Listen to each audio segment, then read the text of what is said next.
Hello students, welcome to grammar class.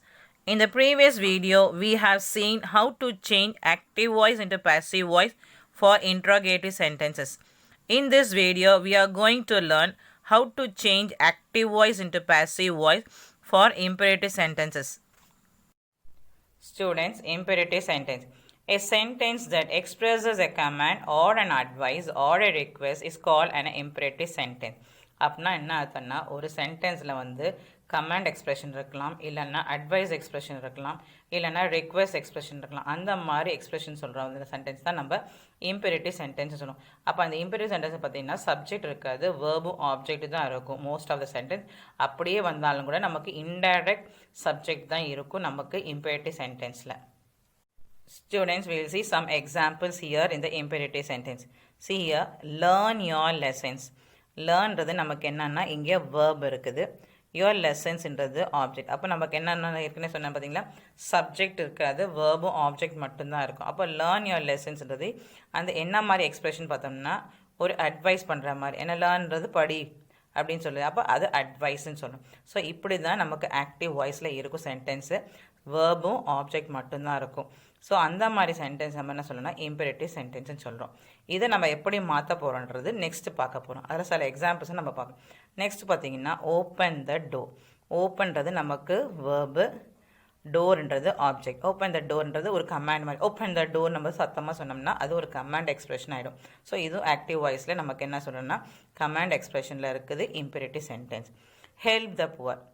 நம்ம நார்மலாகவே ஹெல்ப்ன்றது நமக்கு வேர்ப் தான், புவர்ன்றது ஆப்ஜெக்ட். அப்போ இதுவுமே ஒரு அட்வைஸ் மாதிரி தான் நம்ம கொடுப்போம். அப்போ அந்த கஷ்டப்படுறவங்களுக்கு நம்ம காப்பாற்றலாம், ஹெல்ப் பண்ணலாம் அப்படின்னு சொல்லும்போது என்னது ஒரு அட்வைஸோ, இதுவுமே ஒரு அட்வைஸ் தான் நமக்கு இந்த இம்பெரேட்டிவ் சென்டென்ஸில் நமக்கு. நெக்ஸ்ட் எக்ஸாம்பிள் பாருங்கள், please make a cup of coffee. ப்ளீஸ்ன்ற போது நமக்கு என்ன ஆச்சுன்னா த ரெக்வெஸ்ட் சென்டென்ஸ். ஏன்னா ப்ளீஸ்ன்ற போது என்ன சொல்கிறோம் நம்ம ரெக்வெஸ்ட். அப்புறம் மேக்ன்றது நமக்கு வந்து என்னது வேர்பு, எ கப் ஆஃப் காஃபின்றது ஆப்ஜெக்ட். ஸோ ப்ளீஸ்ன்றதுலே நமக்கு தெரிஞ்சிருச்சு, கண்ணை மூடிட்டு நம்ம சொல்லிடலாம் இது ஒரு ரிக்வெஸ்ட் சென்டென்ஸ் தான் இம்பெரேட்டிவில். ஸோ இது ஆக்டிவ் வாய்ஸில் இப்படி இருக்குது. நம்ம எப்படி மாற்ற போகிறோன்னு தான் நெக்ஸ்ட் நம்ம பார்க்க போகிறோம். Students, before we saw the what is imperative sentence and few examples. Now we are going to see how we are going to change that sentence into the passive formation. So already we said in imperative sentence we'll have only the verb and the object in active voice. With that only we are going to change the pattern here in the passive voice. See here we'll have in active voice we'll have only the verb and the object. When we have these two only, we can change this pattern like this way, that is let plus object plus be or not be. Be means if it is a sentence is a positive sentence means it will be be. If it is a negative not come means we'll write not be. Plus past participle. Already we know in the passive voice we'll use only the third form of the verb.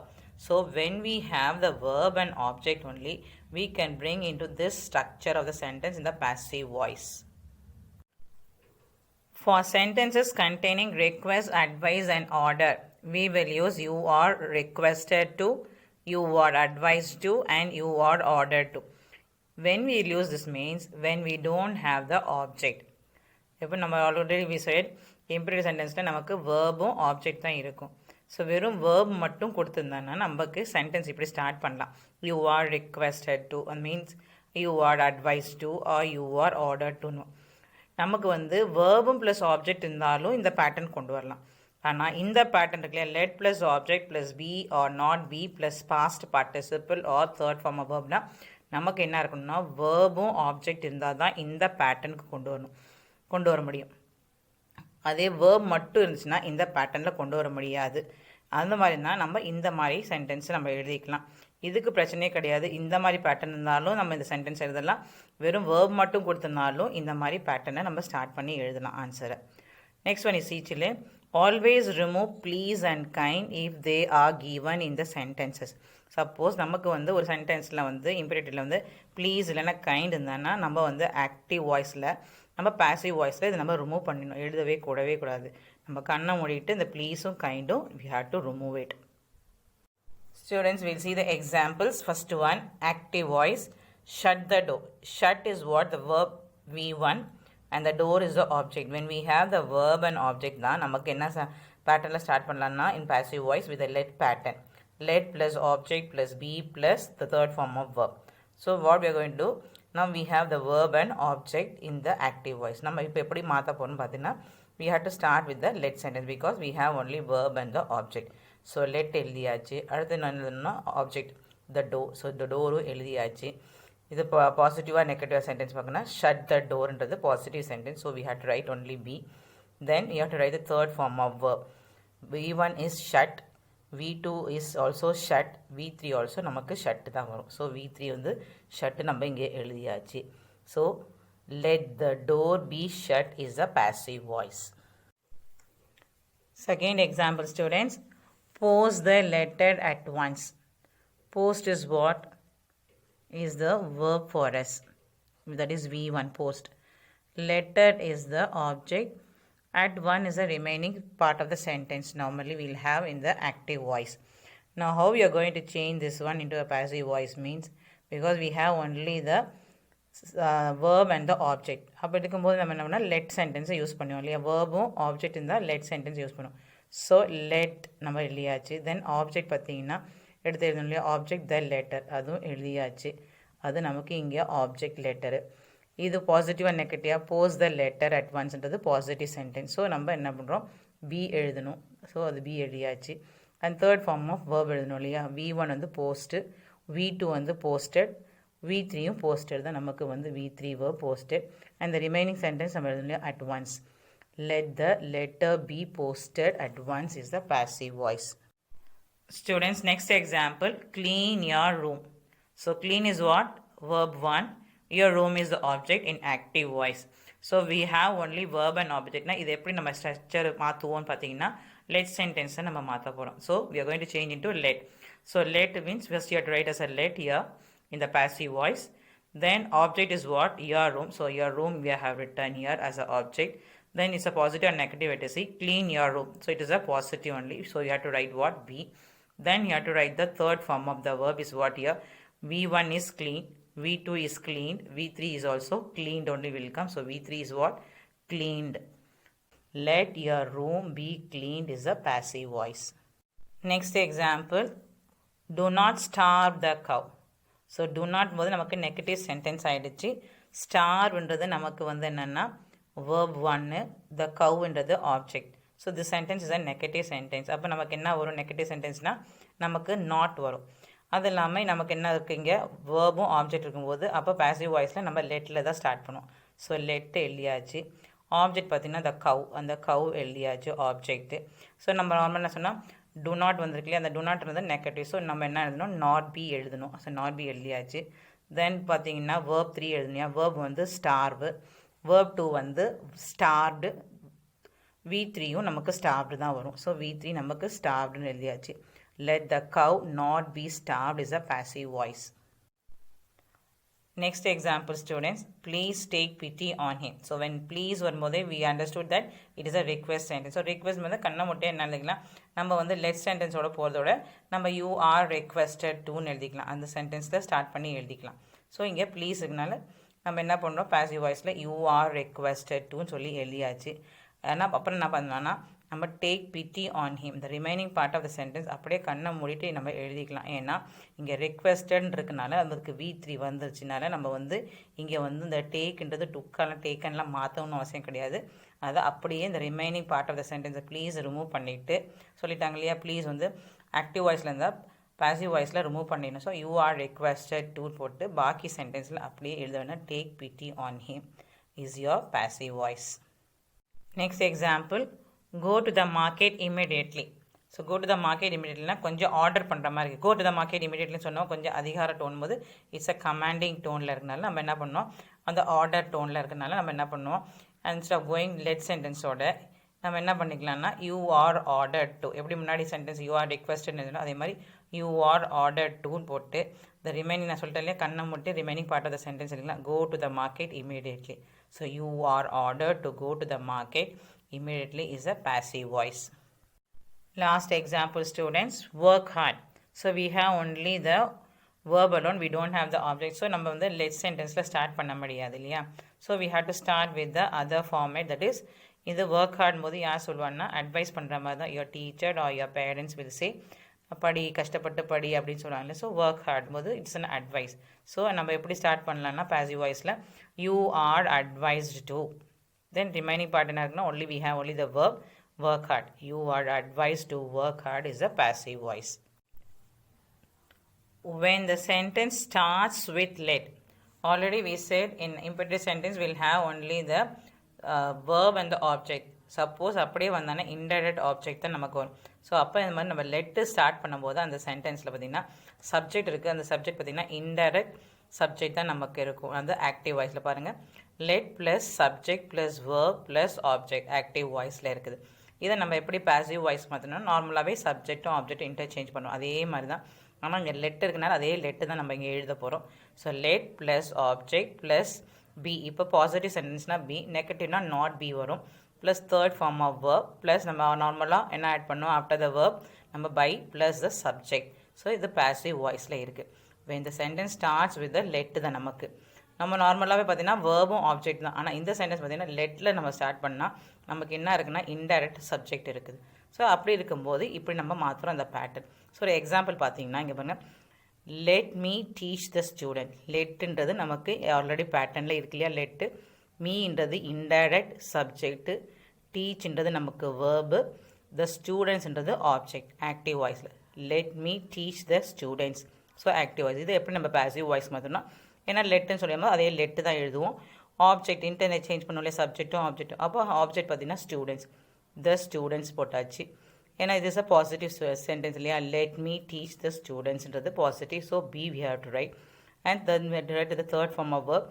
டீச்ன்றது நமக்கு V1, V2 வந்து thought, V3 பார்த்தீங்கன்னாலும் thought தான். அடுத்தது after the verb what you have to right நம்ம add பண்ணோம் by.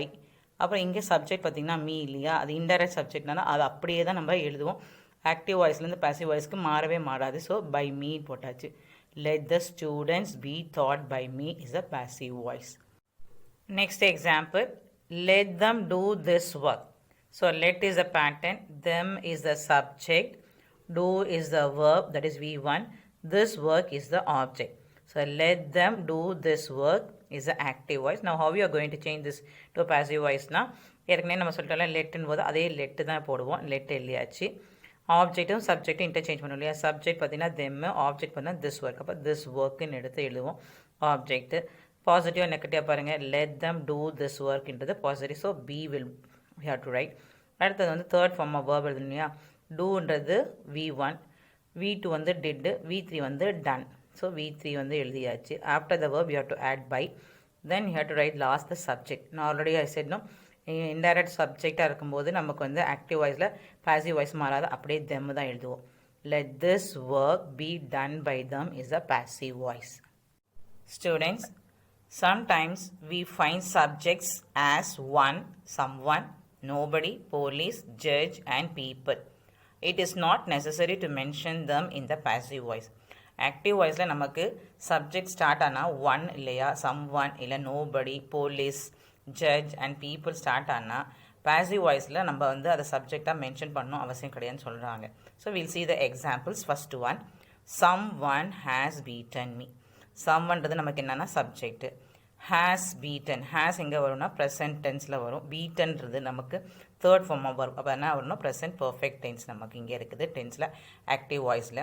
Object பார்த்திங்கன்னா me. So நம்ம நார்மலாக என்ன பண்ணோம் சப்ஜெக்ட்டும் ஆப்ஜெக்ட்டும் இன்டர்சேஞ்ச் பண்ண போகிறோம். ஸோ சப்ஜெக்ட்ன்றது என்னது சம் ஒன், ஆப்ஜெக்ட்ன்றது மீ. ஸோ ஆக்டிவ் வாய்ஸில் மீயாக இருந்தால் பாசிவ் வாய்ஸில் என்னவாக மாறும்னா ஐயா மாறும் ஆப்ஜெக்ட்டு நமக்கு. அடுத்தது வந்து நம்ம பர்ஃபெக்ட் டென்ஸ் இல்லையா, இது வந்து என்ன ஆட் பண்ணணும் ஹேஸ்லன்னா ஹேவ் ஆட் பண்ணும். இங்கே என்ன இருக்குன்னா ஐ இருக்கனால சிங்குலர் இருந்தாலும் ஹேவ் தான் போடுவோம். ஸோ ஹேவ் எழுதியாச்சு. அப்புறம் நமக்கு வந்து பர்ஃபெக்ட் டென்ஸில் என்ன ஆட் பண்ணணும், அந்த பீன் ஆட் பண்ணணும். அது இல்லாமல் நமக்கு தேர்ட் ஃபார்ம் ஆஃப் வேர்ப் தான் எழுதணும். இங்கே ஏற்கனவே கொஸ்டின்லேயே தேர்ட் ஃபார்ம் ஆஃப் வேர்ப் தான் இருக்கும் பீட்டன். ஸோ அதை பீட்டன் இங்கே எழுதணும் third form of verb. I have been beaten is a passive voice. ஏன்னா நம்ம சம்வன் ஏன் போடலன்னா ஏற்கனவே நம்ம சொல்லியிருக்கோம் சம்வன் ஒன், நோபடி, போலீஸ், ஜட்ஜ்னா அது மென்ஷன் பண்ணணும் அவசியம் கிடையாதுன்னு சொல்கிறாங்களே சப்ஜெக்ட், அதனால் நம்ம இங்கே மென்ஷன் பண்ணவே இல்லை. I have been beaten is the passive voice.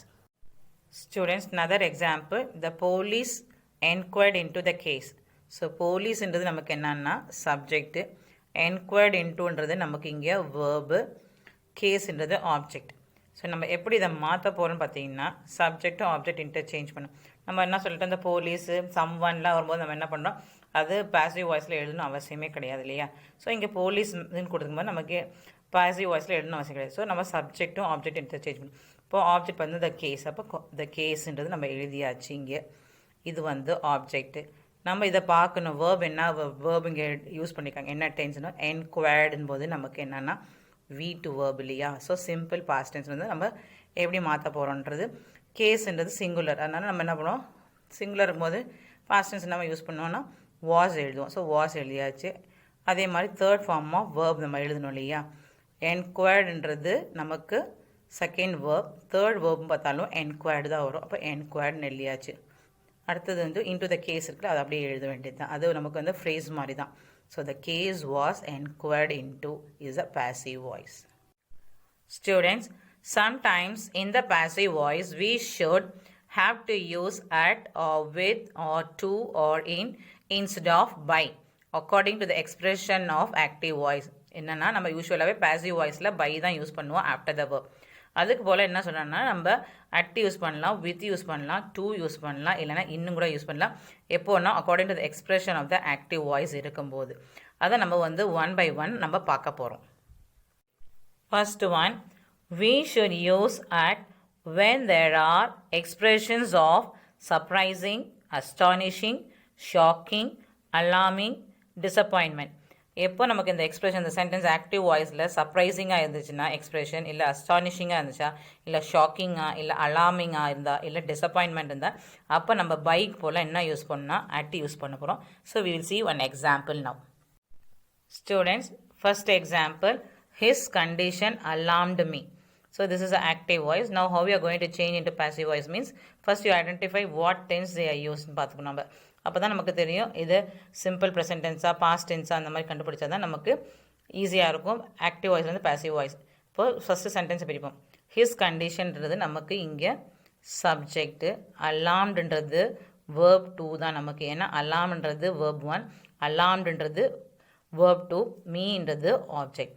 So நார்மலாகவே என்ன பண்ணுவோம், சப்ஜெக்ட்டும் ஆப்ஜெக்டும் இன்டர்சேஞ்ச் பண்ணுவோம் பாசிவ் வாய்ஸ் கொண்டு வரும்போது. ஸோ இங்கே சப்ஜெக்ட் பார்த்திங்கன்னா ஹிஸ் கண்டிஷன், ஆப்ஜெக்ட் வந்து மீ. ஸோ மீ எடுத்து எழுதும்போது ஆக்டிவ் வாய்ஸ்லேருந்து பாசிவ் வாய்ஸ் மாறும்போது என்னென்னா ஐன்னு மாறும். ஸோ ஐன்றது நமக்கு இங்கே object.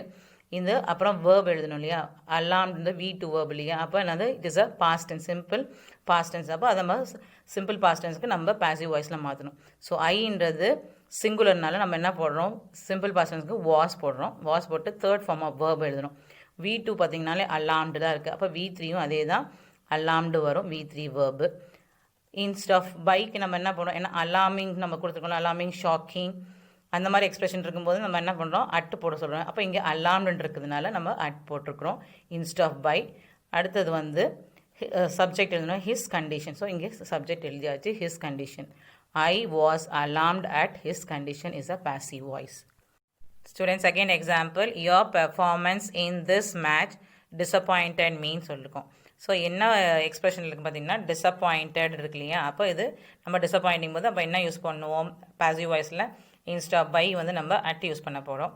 So now you have to find out the என்ன டென்ஸ் யூஸ் பண்ணியிருக்காங்கன்னு இந்த சென்டென்ஸில். First will split the sentence பாருங்கள். your performance in this match is a subject, disappointed is a verb 2, disappoint the verb 1, disappointed இருக்கனால it is verb 2, me என்றது object. So நார்மலாகவே நம்ம active voice and passive voice மாதிரினா சப்ஜெக்ட்டும் object interchange பண்ணும். So இங்கே subject your performance in this match என்றது subject, ஆப்ஜெக்ட்ன்றது me. So நம்ம active வாய்ஸ்லேருந்து passive வாய்ஸ்க்கு me மாறும்போது என்ன மாறும்னா பாசிவ் வாய்ஸில் ஐயா மாறும். ஸோ அது ஆப்ஜெக்ட். இது டென்ஸ் நம்ம ஆல்ரெடி சொன்னால் இது டிசப்பாயிண்டட் இருக்கு இல்லையா, வேர்ப் போது சிம்பிள் பாஸ்ட் டென்ஸ். ஸோ இங்கே நம்ம என்ன எழுதுறோம், வாஸ் டிசப்பாயிண்டட். ஏன் வாஸ் போடணும்னா ஐன்றது சிங்குலர்னால வாஸ் போட்டிருக்கோம். இங்கே டிசப்பாயிண்டட்ன்றது வேர்ப் 2, வேர்ப் 3யும் நமக்கு டிசப்பாயிண்டட் தான் வரும். So verb 3 also disappointed. So we are written here. Then next, instead of using நம்ம என்ன சொன்னால் டிசப்பாயிண்டிங் எக்ஸ்பிரஷன் இல்லையா நமக்கு, அதனால் so we are using at instead of by. Then you have to write the subject, your performance in this match is a subject. So I was disappointed at your performance in this match is a passive voice. Students, second one, we should use to after known and obliged. known obliged வந்தால் நம்ம என்ன போட போகிறோம்னா to போட போகிறோம் instead of by in the passive voice. Now we'll see one example. I know him. I என்றது நமக்கு என்ன இங்கே subject, no என்றது verb 1 தான், him என்றது object. So V1 வரும்போது இது என்ன tense நமக்குன்னா simple present tense இருக்குது active voiceல. இதை நம்ம எப்படி passive voiceக்கு மாற்ற போகிறோம்னு பார்த்தீங்கன்னா சப்ஜெக்டும் ஆப்ஜெக்டும் இன்டர்சேஞ்ச் பண்ணணும். சப்ஜெக்ட்ன்றது ஐ, ஆப்ஜெக்ட்ன்றது ஹிம். ஸோ ஆப்ஜெக்ட்னா ஹிம். அப்போ ஹிம்ன்றது ஆக்டிவ் வாய்ஸில் இருந்தால் பாசிவ் வாய்ஸ்க்கு எப்படி மாறணும்? ஹீயாக மாறும். இது நமக்கு இங்கே ஆப்ஜெக்ட் ஹீ. இது நம்ம சிம்பிள் ப்ரெசன்டென்ஸ் சொன்னனால நம்ம என்ன பண்ண போகிறோம்? ஆர் இல்லைன்னா ஆம் வரும், இல்லைன்னா இஸ் வரும். இங்கே ஹீ இருக்கனால நம்ம என்னன்னா it is a singular, so is போட்டிருக்கோம். அப்புறம் we have to write the third form of verb இல்லையா? வேர்ப் 1 வந்துன்னா know, verb 2 is new, verb 3 வந்து நோன். அப்போ இது V3 நோன் இல்லையாச்சு. ஸோ இன்ஸ்ட் ஆஃப் நம்ம இது என்ன எக்ஸ்பிரஷன் இருக்குன்னா நம்ம கொடுத்துருக்காங்க இல்லையா? நோன் இல்லைன்னா ஒப்ளைஸ்ட் வரும்போது நம்ம என்ன யூஸ் பண்ணணும்? டூ யூஸ் பண்ணோம். ஸோ இங்கே நோன் இருக்குன்னா நம்ம என்ன யூஸ் பண்ணுறோம்? இன்ஸ்ட் ஆஃப் பை டூ எழுதணும். ஸோ டூ எழுதியாச்சு. நம்ம we have to write last the subject. Subject பார்த்தீங்கன்னா ஐ. ஸோ ஆக்டிவ் வாய்ஸில் ஐயா இருந்தேன்னா பாசிவ் வாய்ஸுக்கு மீயா மாறும் subject. He is known to me is a passive voice. Third one, students, we should use with, after, pleased, satisfied, disgust, impressed and annoyed. That means நம்ம pleased இல்லை satisfied இல்லை disgust இல்லை impressed இல்லைன்னா annoyed வந்தால் நம்ம அதுக்கப்புறம் என்ன போட போகிறோம்னா with போட போகிறோம் instead of by தான். So we will see one example. Your honesty has pleased me. So this is the active voice. Now we have to find out the tense. So we have to separate the sentence. Sentence பிரித்து பார்த்தா தான் நமக்கு தெரியும் என்ன tense they have used in the active voice. Your honesty is a நமக்கு இங்கே subject. Has pleased இல்லையா? ஹேஸ்ன்றது எங்கே யூஸ் பண்ணோம்? பர்ஃபெக்ட் டென்ஸில். ப்ளீஸ்ன்றது third form of verb. So it is present perfect tense நமக்கு இது சென்டென்ஸில் இருக்குது. ஸோ இது V3 ஃபார்ம். அப்புறம் மீன்றது நமக்கு ஆப்ஜெக்ட். ஸோ நமக்கு இவ பிரிச்சாச்சு சென்டென்ஸில். இப்போ நம்ம எப்படி மாற்ற போகிறோம்? அந்த ஆக்டிவ் வாய்ஸ்லேருந்து பேசுகிறதுனா சப்ஜெக்ட்டும் ஆப்ஜெக்ட் இன்டர்சேஞ்ச் பண்ணணும். ஸோ ஆப்ஜெக்ட் பார்த்தீங்கன்னா இங்கே மீ, சப்ஜெக்ட் வந்து யுவர் ஹானஸ்டி. ஸோ ஆப்ஜெக்ட் எடுத்து எழுதுவோம் மீ. ஸோ ஆக்டிவ் வாய்ஸில் மீயாக இருந்தானா பாசிவ் வாய்ஸில் ஐயா மாறும். ஸோ இது ஆப்ஜெக்ட் நமக்கு ஐ. ஸோ இது என்ன டென்ஸ் நமக்கு ஏற்கனவே இது ப்ரெசென்ட் பர்ஃபெக்ட் டென்ஸில் இருக்கு இல்லையா? அப்போ அப்படியே மாற்றும் போது என்னென்னா ஐ இருக்கனால சிங்குலர் நம்ம ஹேஸ் பண்ண மாட்டோம். ஐக்கு எப்போவுமே என்ன பண்ணுவோம்? ஹேவ் போடுவோம். ஸோ பர்ஃபெக்ட் டென்ஸில் நம்ம என்ன எக்ஸ்ட்ரா ஆட் பண்ணோம்னா பீன் ஆட் பண்ணுவோம். ஸோ அந்த பீனை எழுதியாச்சு. ஆல்ரெடி கொஷின்லேயே இது V3 ஃபார்ம் ஆஃப் தான் இருக்கும். ப்ளீஸ்டுன்றது அதே ப்ளீஸ்ட் நம்ம எழுதியாச்சு. So V3. ஸோ நம்ம என்ன சொல்லியிருக்கோம்? ஆஃப்டர் ப்ளீஸ்டோ இல்லை சாட்டிஸ்ஃபைடு, டிஸ்கஸ்டு இல்லை இம்ப்ரெஸ்டு இல்லை அன்னாய்டு வந்தால் நம்ம என்ன பண்ணோம்? வித்து போட போகிறோம். ஸோ அந்த வித் இங்கே எழுதியாச்சு. Last you have to write the subject, your honesty. I have been pleased with your honesty is a passive voice. Students, last one. We should use in, after, interested, consisted and contained. அப்படின்னா நான் இன்ட்ரெஸ்டடுக்கு அப்புறம் வந்தால் நம்ம என்ன word எழுதணும்? Passive வாய்ஸில் இன் எழுதணும். Consistent வந்தாலும் இன் எழுதணும். கண்டெய்ன்ட் வந்தாலும் இன்ன போட போகிறோம். நம்ம இன்ஸ்ட் ஆஃப் பைக்கு போடல. ஸோ ஒரு எக்ஸாம்பிள் நம்ம பார்க்குறோம். This job interests me. So this job என்றது நமக்கு இங்கே சப்ஜெக்ட், இன்ட்ரெஸ்ட்ன்றது V1, மீன்றது ஆப்ஜெக்ட். ஸோ இது இந்த நமக்கு வேர்பை பார்த்தா என்ன இருக்கும்? இது இந்த இன்ட்ரெஸ்ட் இருக்கு இல்லையா? அப்போ நமக்கு வந்து இது சிம்பிள் ப்ரெசென்ட் டென்ஸ். ஏன்னா V1னால it is simple present tense இந்த ஆக்டிவ் வாய்ஸ். இது நம்ம எப்படி பாசிவ் வாய்ஸ் மாற்ற பண்ணோம்? சப்ஜெக்டும் ஆப்ஜெக்டும் இன்டர்சேஞ்ச் பண்ணோம். சப்ஜெக்ட் பார்த்தீங்கன்னா திஸ் ஜாப், மீன்றது ஆப்ஜெக்ட். ஸோ ஆப்ஜெக்ட் எடுத்து ஃபஸ்ட் எழுதுவோம். அப்போ மீன்றது ஆக்டிவ் வாய்ஸ்னா பாசிவ் வாய்ஸில் ஐயா மாறும் இல்லையா? இது ஆப்ஜெக்ட் எழுதியாச்சு. அப்புறம் இது சிம்பிள் ப்ரெசென்ட் டென்ஸ்னால நமக்கு என்னென்னா ஐ வரும்போது நம்ம போடுவோம்? நம்ம ப்ரெசென்ட் டென்ஸில் வந்து இஸ் இல்லைன்னா ஆர் இல்லைன்னா ஆம் போடுவோம். ஸோ ஐ வரும்போது நம்ம என்ன பண்ணணும்? ஆம் போடணும். ஸோ ஆம் எழுதியாச்சு. அப்புறம் V3 வேர்ப் எழுதணும் இல்லையா? V1 வந்து இன்ட்ரெஸ்ட்னு இருக்குது. அப்போ இன்ட்ரெஸ்டட் V2, V3யும் இன்ட்ரெஸ்டட் தான் வரும். ஸோ V3 வந்து நமக்கு இன்ட்ரெஸ்டட் எழுதியாச்சு. இங்கே நம்ம என்ன சொல்லியிருக்கோம் ஏற்கனவே? இன்ட்ரெஸ்டட் வந்தால் நம்ம என்ன பண்ணணும்? ஆஃப்டர் இது இன் போடணும். ஸோ நம்ம இன்னும் இங்கே எழுதியாச்சு. லாஸ்ட்டில் வந்து நம்ம சப்ஜெக்ட் எழுதணும். This job. இப்போ திஸ் ஜாப் எழுதியாச்சு subject. I am interested in this job is a passive voice.